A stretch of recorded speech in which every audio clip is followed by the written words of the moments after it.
No tariffs for you. Well, no emergency tariffs. The Supreme Court rejects President Trump's tariff bonanza. Trump says he will use other laws and keep the tariff train moving. We examine the legal, economic, and political fallout. Oklahoma Republican Governor Kevin Stitt on Trump tariffs, his clashes with the White House over National Guard deployments, and his call for a reset of immigration enforcement. Your last Takeout Winter Olympics update. Kelly O'Grady, our in-house gold medalist, has the latest and winningest from Milan.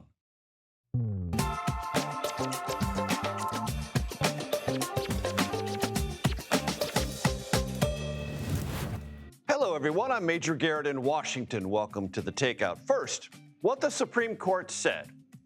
If it had approved President Trump's unique, and that's being charitable, interpretation of the 1977 International Economic Emergencies Powers Act, that would represent a transformative expansion of presidential authority over tariff policy, the words of the court.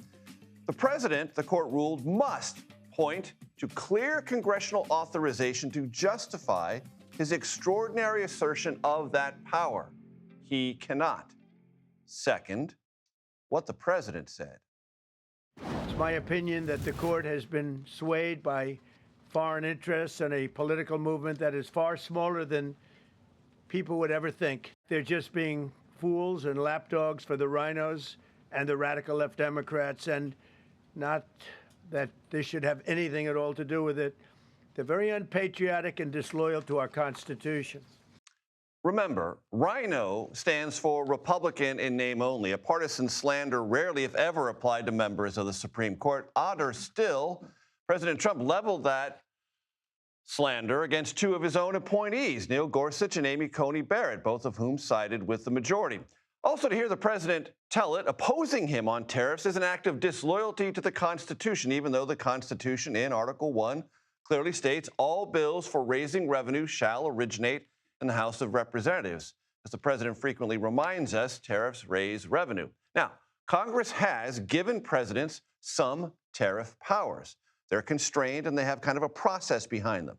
Trump said today he will use those powers, more or less acknowledging why he didn't employ these readily available and legally more defensible alternatives. They took too much time and restrained his ability to levy tariffs on a whim.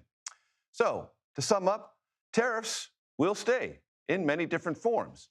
The ones the Supreme Court overturned will now be subject to refund litigation. New tariffs, under those laws I just mentioned, will go through an investigatory process. What's changed most fundamentally? There will be no more market-rattling tariffs announced on social media on some random Friday night. We start tonight with Jan Crawford. Jan, great to have you with us. Thank you. Summarize what the majority said, what the dissent said, because the dissenters got the president's praise. Yeah, and as you pointed out, two of those justices in the majority were his appointees.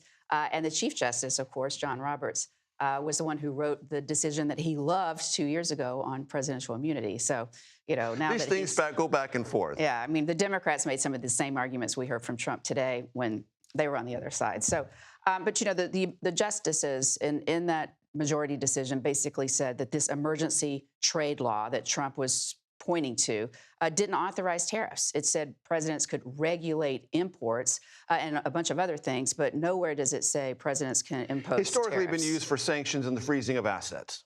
Correct. And so, you know, that was a pretty straightforward opinion. The liberals and the conservatives joining together, they had different reasons for how they got to that bottom line. But this law just didn't authorize Trump to do what he said he did. The dissenting justices, led by another Trump appointee, Justice Brett Kavanaugh, said absolutely it does. The law gives presidents the power to prohibit imports. So if it gives him the power to prohibit imports, surely it gives him the power to put a few tariffs down.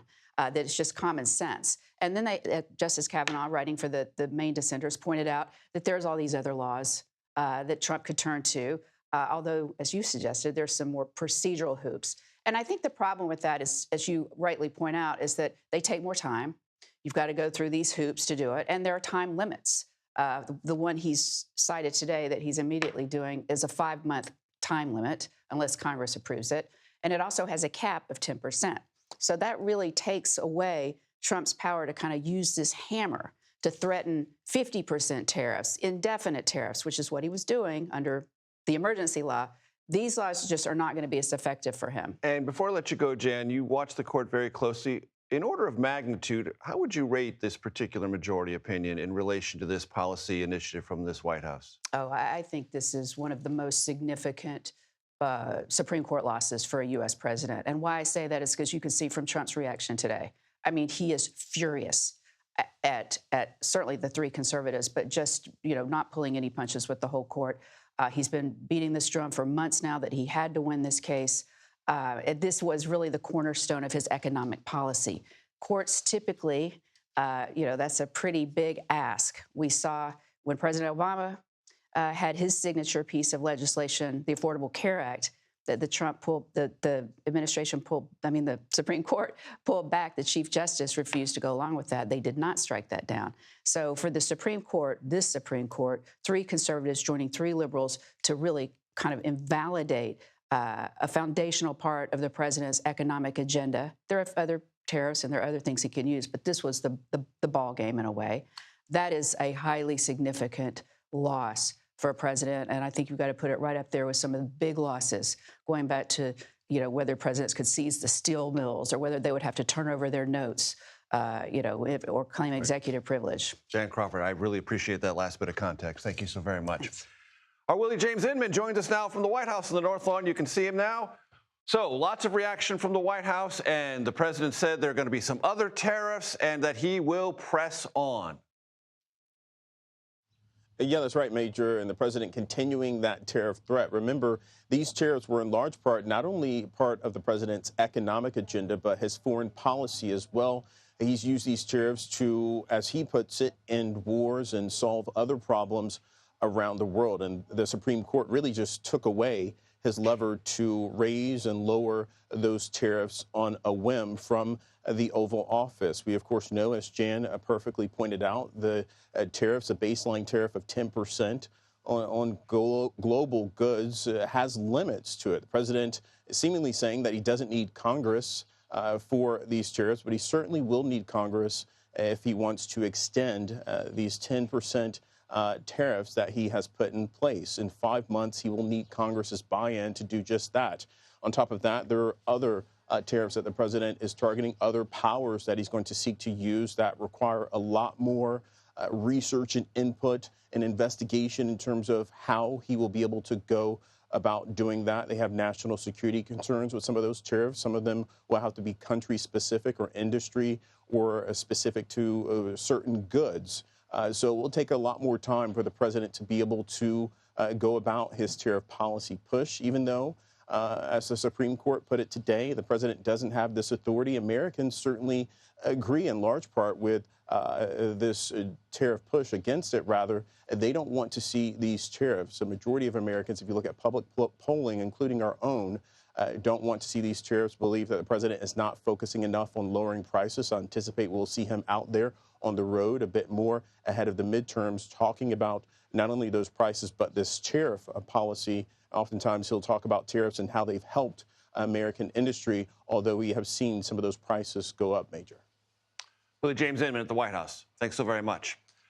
Earlier, I spoke to former federal judge Michael McConnell. He was one of the lead lawyers who argued against these emergency power Trump tariffs. Michael, two questions to start. Your reading of the majority opinion and your reaction to President Trump saying those who ruled against him on the high court were disloyal to the Constitution. I think anyone who reads the opinion will realize that it is based upon a very solid interpretation of the Constitution. Some may disagree with it, but the notion that it's disloyal to the Constitution is absurd. And as you read the underlying law, the 1977 law, and what it allowed and what it did not allow, how far beyond that law do you think President Trump tried to take it? Well, he took it completely beyond the law. The law this is the law having to do with sanctions on other countries in the event of conflicts, things like sanctions on Russia after the Ukraine and that sort of thing. It has nothing whatever to do with taxation on Americans. And tariffs are, in fact, taxations on American companies when they import foreign goods. IEPA, that's what we call that statute, has never been used for that before, and it's in 50 years history never been used for that. The president also said from the podium of the White House today that the Supreme Court had become subject to foreign interference and that the litigants who brought this case were slime balls and sleaze balls not representing American interests. How do you respond to that? I don't. Why? The comments of that they're not serious comments. Because the court is something that isn't subject to any outside influence, or the litigants themselves have a viable place before the court? Well, there's no doubt that these litigants had a viable place before the court. They are 5 small businesses who were taxed illegally, and they challenged that in court, as any American has the right to do. When the president spent a lot of time extolling what he considered to be the constitutional virtues of the dissenting justices, specifically Brett Kavanaugh, how did you evaluate Justice Kavanaugh's interpretation that the law did allow for these tariffs and they're a common tool and presidents should have wide authority to be able to use them? Well, I have enormous respect for Brett Kavanaugh. I think he's an excellent justice, but I think on this that he was wrong. One of the main points that he makes is that the major questions doctrine, which is the idea that Congress has to speak clearly when it makes large-scale delegations of power to the executive, doesn't apply in the field of foreign affairs. The problem with that argument is that the framers of our Constitution, back in 1787, knew that tariffs had an impact on foreign affairs. That was no mystery to them, and they nonetheless gave that power to Congress. Right, and the first crisis, and it was a crisis for Andrew Jackson, his vice president, John Calhoun, resigned in the nullification crisis, which was a crisis over tariffs, and South Carolina saying that the federal government didn't have a right to impose the tariffs because it dealt with them economically through foreign powers. I mean, that's part of something this country wrestled with then, the Supreme Court wrestled with then. That is a part of this backdrop, is it not? Well, sort of, but no, the Supreme Court didn't grapple with that. Congress grappled with that. Congress has been, throughout American history until very recently, Congress has been the forum for discussion of tariff policy. So, there was the Jackson episode, there were the McKinley tariffs, there were the Smoot-Hawley tariffs. All of these debates took place in Congress. Never before has a president taken over tariff policy the way President Trump has sought to do. And I heard within the president's remarks today a kind of acknowledgement that other authorities exist, other authorities have always existed, and that he will use them now, but they're more cumbersome. But he always had those alternatives open to him. Yes, he did. But he chose not to. I mean, he specifically used IEPA because it was unbounded, because there were no limits. There were no time limits, no procedural limits, no limits of any sort under his interpretation, of course. Right. And Michael, how would you assess the importance of this question put before the court and the court's judgment on this matter of newly interpreted presidential power? Of course, the immediate impact for the American public will be on prices. And it's very hard to know exactly, how fast or when.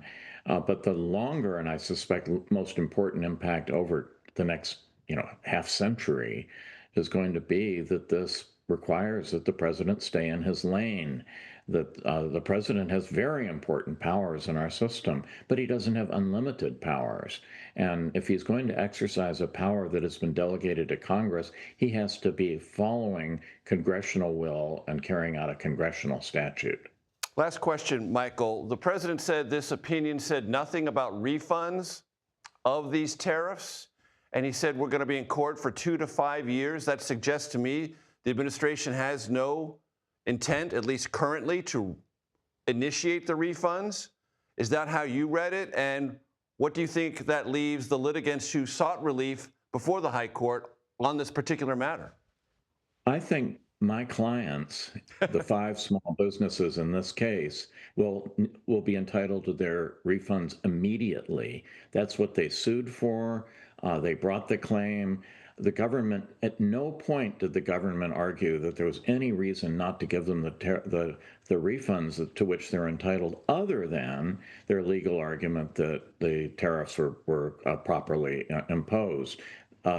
It's the end of the case for them. Now, there are numerous other businesses out there that have paid taxes. Some of them have already filed for refunds. Many more will do so. Who knows how long those will take, but it doesn't seem like a very complicated procedure to me. Now, I'm not a trade lawyer, so I don't know for sure, but I don't see why these can't be processed relatively quickly. They could be self-executing unless the administration doesn't want to execute them. Well, the administration is within its rights to demand that they file suit. But once they're in court, they'll be in the Court of International Trade, the very court that we went to months ago and that held that the tariffs were illegal. I see no reason to doubt that the Court of International Trade will do its duty here. Michael McDonald, I appreciate your time very much, sir. Thank you. Thank you. Now to another pressing issue. United States talks with Iran and the extensive U.S. military buildup throughout the Middle East. President Trump told reporters earlier today he is, quote, considering, that's a quote, a limited strike inside Iran. Elliot Ackerman joins me now. He's been on the program before. I'm glad always to see him. Decorated veteran, former CIA officer, and current CBS News contributor. Elliot, sum up where you think we are with this. I think right now we are in a period of brinksmanship between the Iranians and American negotiators as to whether or not they can get to a deal. So it's really a question of sort of who's going to blink first. I've been asked this question a lot this week, Elliot. I like your perspective on it because you have been in the situation where you are downstream from a buildup and executed orders. Is there an inevitability to a deployment of this size and scope? Meaning, once you put all those assets in a region, there's a kind of built-in momentum behind their use? I think that's certainly a legitimate concern, is that by merely having the amount of forces we have in the region, it makes it a fait accompli that military force is going to get used. But that doesn't mean that just because we see this buildup that we are going to see hostilities between Iran and the United States. I think you have to have a credible use of force in order to use and project military power.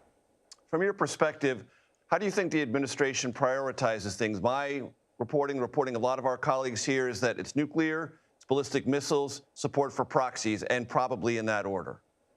Yeah, I think that tracks with what I'm hearing as well. And I think one of the challenges in these negotiations is that the Iranians want to keep the concessions very limited in the nuclear area. And I think as Americans, we want to see the scope of those negotiations broadened to both ballistic missiles and the use of proxies in the region.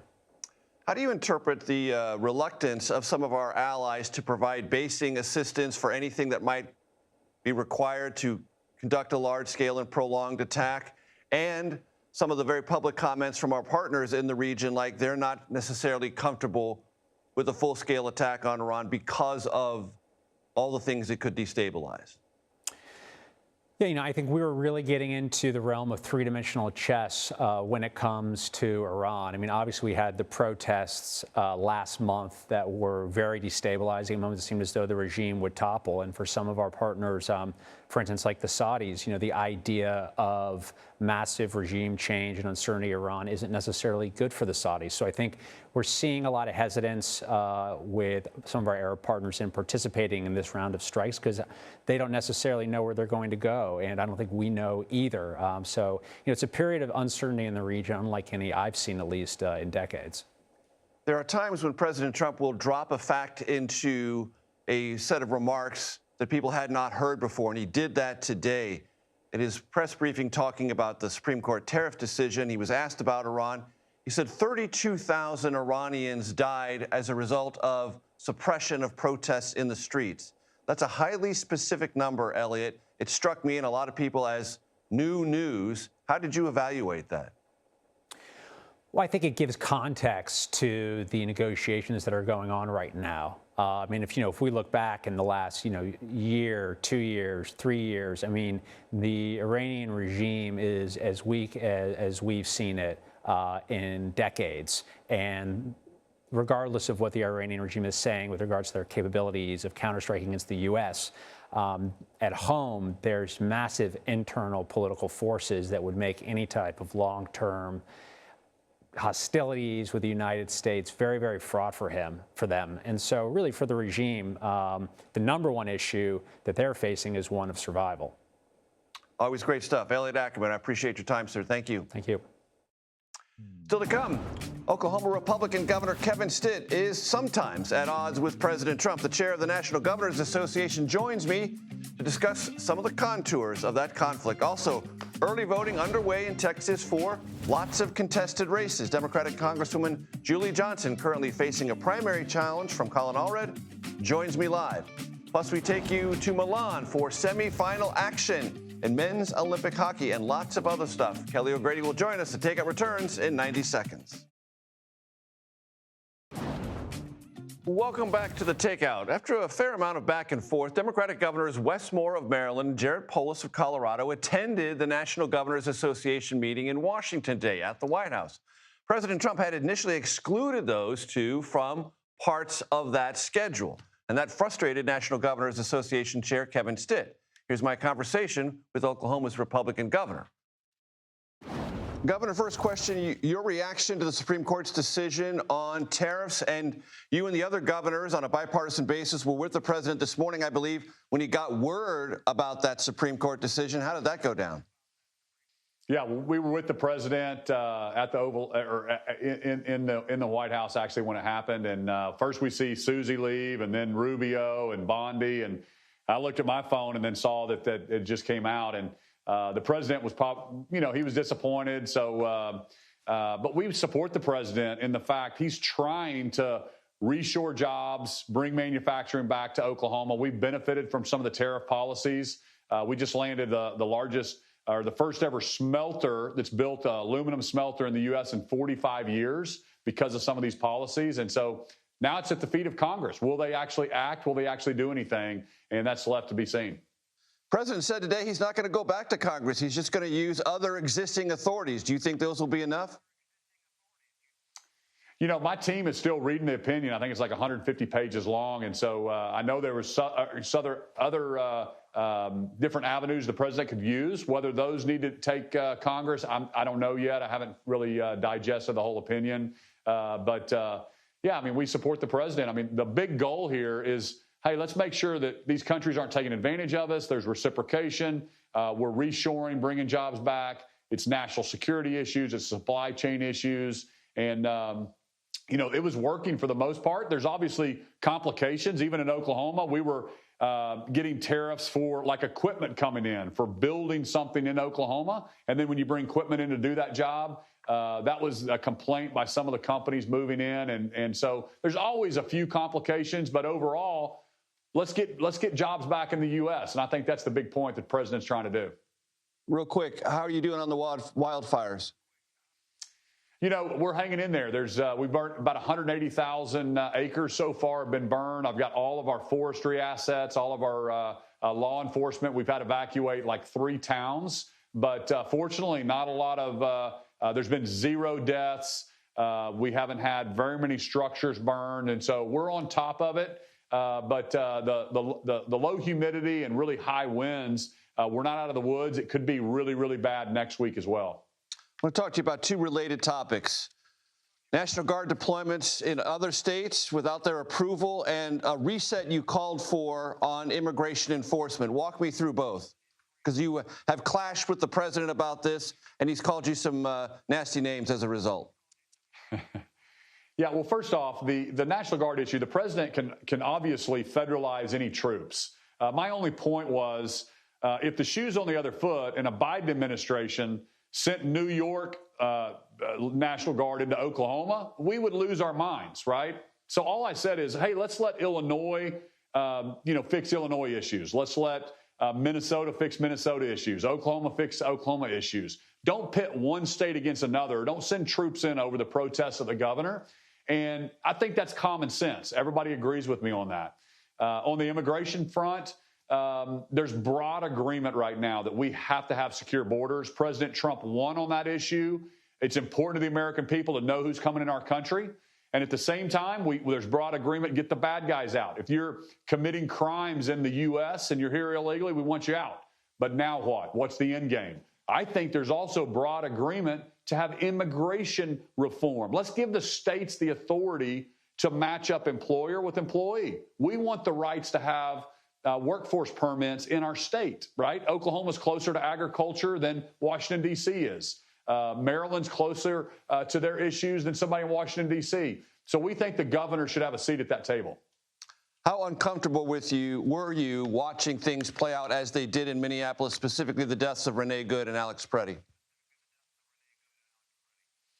Yeah, like every American, I mean, when you saw that on TV, it was just something doesn't feel right. We don't like, no state likes federal officers in our state. So that's just common sense. We don't like to see that. We believe in states' rights.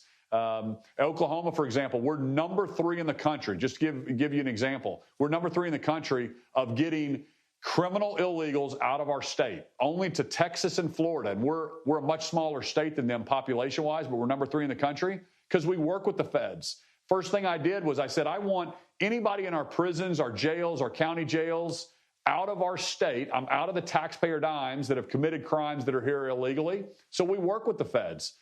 So there is a problem when states are refusing to work with them. But the right answer is not, maybe the show of force. We know the temperature can be down, and I applaud President Trump because he sent Homan up, and now we pulled out. He listened to the American people, and I think he said, hey, I didn't like what I saw either, and I think Trump saw that as well. He's a deal maker, and he knew it was the wrong deal at that time. Governor, we've got about 30 seconds. How would you describe the atmosphere in the governor's meeting today? Because there was lots of back and forth with the White House. Wes Moore, the governor of Maryland, not invited. Jared Polis, Democrat from Colorado, not invited, then invited. Sum it up. Yeah, it ended up all well, okay? So I had a call with the president, and at first they only invited the Republicans, and I said, hey, it can't be a National Governor Association meeting if not everybody goes. We can't facilitate it from the National Governor Association.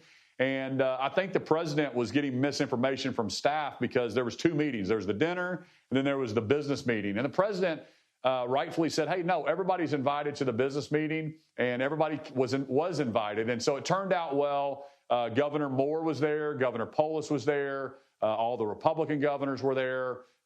So it really turned out well, and President Trump was charming, and he said to all the Democrat governors, I'm here to help. We're here to make America great again. I will do anything I can. All the cabinet secretaries were there. So it's really a great scene for America to see governors from both parties there at the White House talking to the president. Oklahoma Republican Governor Kevin Stitt, I appreciate the time, sir. Thank you. Thank you so much. Lots of primaries are underway in Texas. In this particular moment, we are interested in one involving a congresswoman and her predecessor on the Democratic side. Julie Johnson joins me next to assess the race she has between herself and Colin Allred, right here on The Takeout.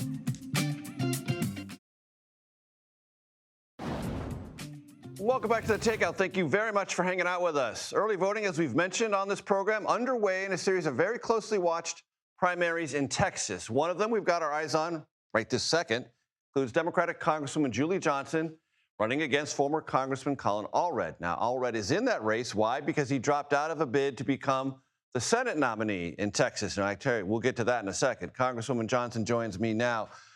Very quickly, your reaction to the Supreme Court's tariffs decision and President Trump's vow to keep his, this is my phrase, not his, Trump tariff train running.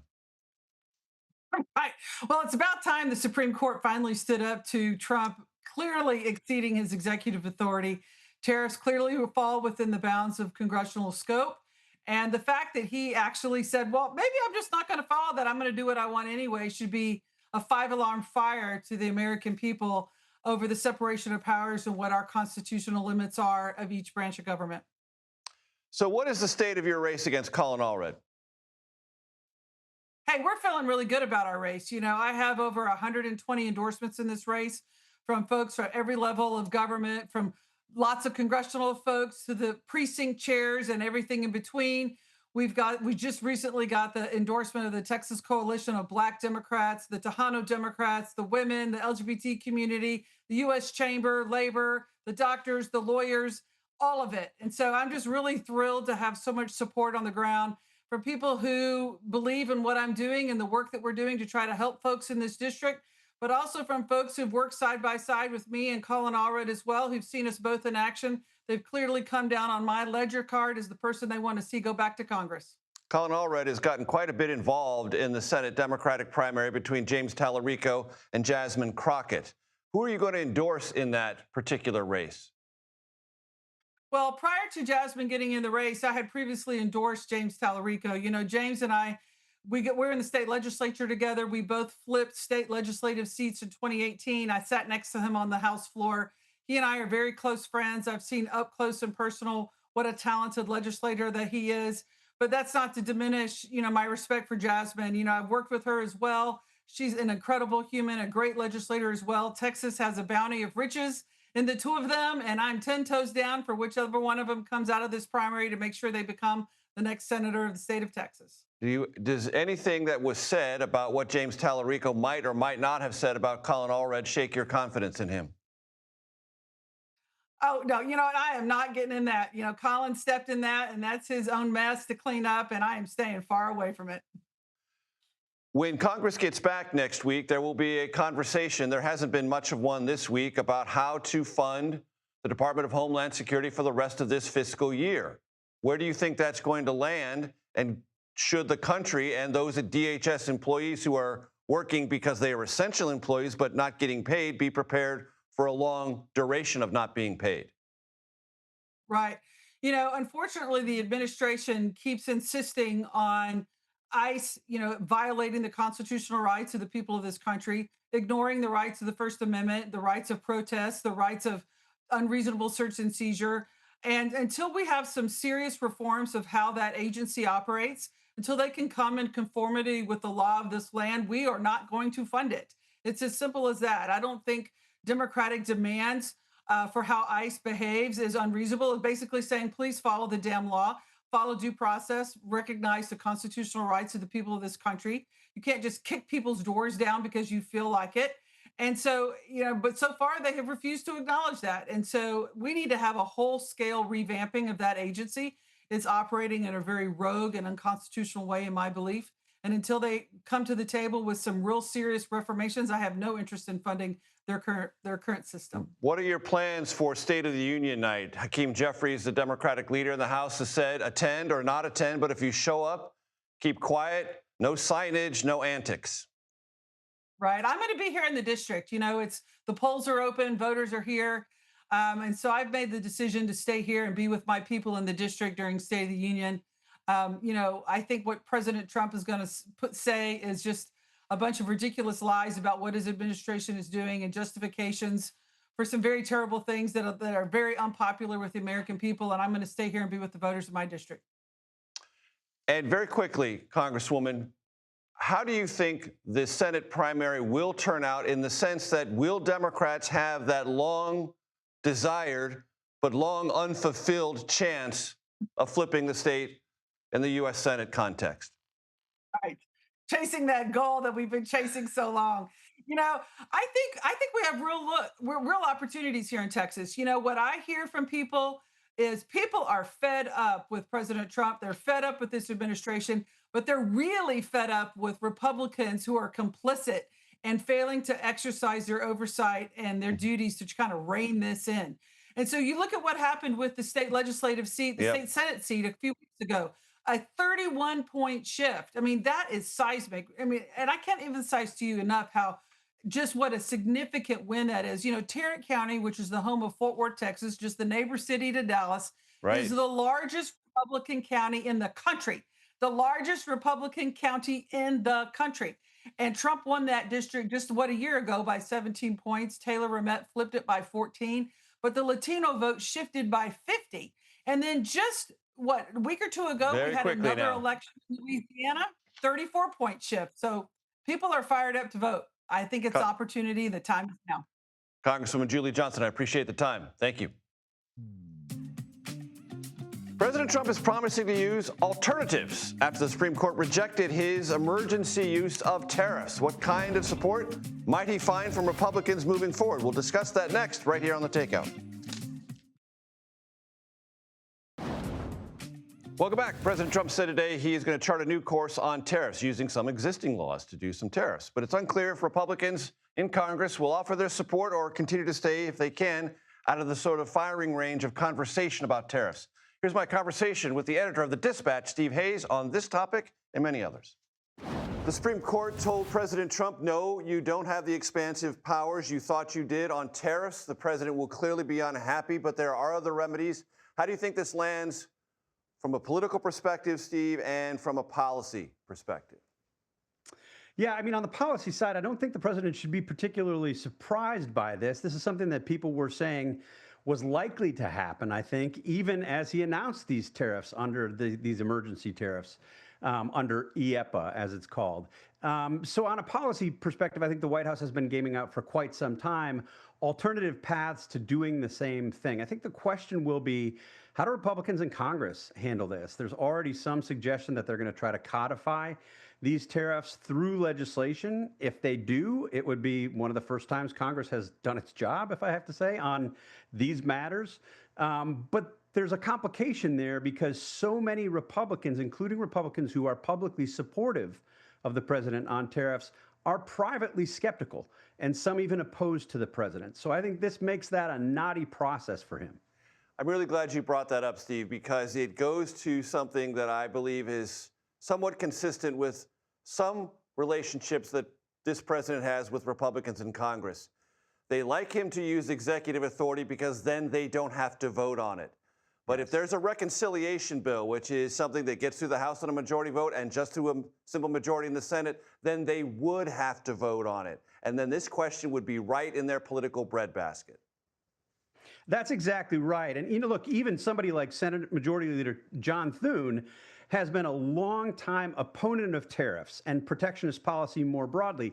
Now, he's been somewhat friendly to President Trump. He hasn't thrown up many roadblocks in front of President Trump's approach to trade, generally speaking, even though I think he has personal misgivings about the effects, particularly on farmers and the ag industry in South Dakota.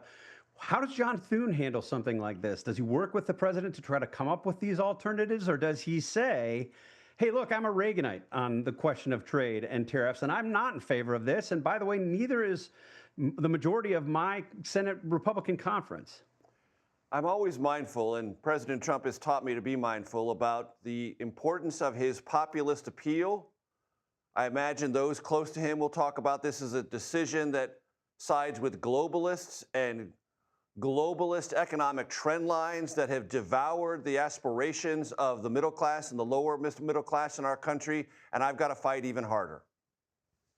I absolutely agree with you. I think that's exactly what you're going to hear increasingly and in increasing volume in the coming days.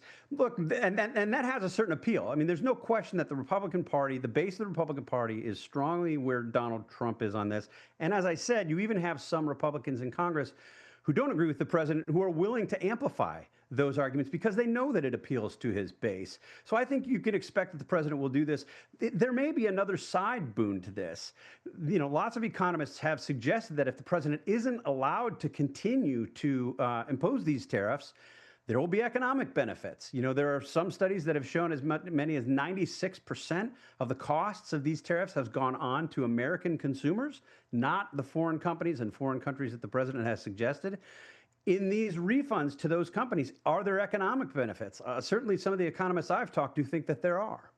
All right, let's broaden this out a bit, Steve, because if you were to write a one-sentence summary of the biggest issues in the first year of Trump 2.0, you would have said tariffs and immigration. I think anyone would have come up with those two as the two biggest, most jarring, most aggressive applications of understood or implied executive powers. Where do you think President Trump and his administration stand on immigration right now? Yeah, I mean, I think there's some self-inflicted wounds here from the president on immigration. You're right. I mean, if you look back at just look at the exit polling after the 2024 presidential election, people were strongly in favor, including many independents, of what the president was proposing on immigration. I think people have liked what the president has done as it relates to closing the border, ending the sort of flood of illegal immigrants that we saw coming in through the Biden administration. But they don't like what I think many people regard as the over-the-top policies, deporting people, going after people who aren't the hardest of the hard criminals. And that, I think, has had some negative effects. We've seen the president's polling slide over basically beginning at the end of last year through the first 6 weeks of this year. On the question of immigration, I think it's now a toss-up, whether it's a benefit to the president or a political negative. So the numbers economically, the White House points to suggest robust growth, super high foreign investment, domestic investment, manufacturing, but there is not a lot of job growth. And I wonder if you think that is a tailwind, or rather a headwind, forgive me, for this economy, for this administration, and for Republicans broadly in the midterms? Yeah, I think it certainly could be. I mean, this is a mixed economic picture. I mean, people who've been doing this for a lot longer and who know a lot more about this than I do don't know how to read these various contradictory indicators.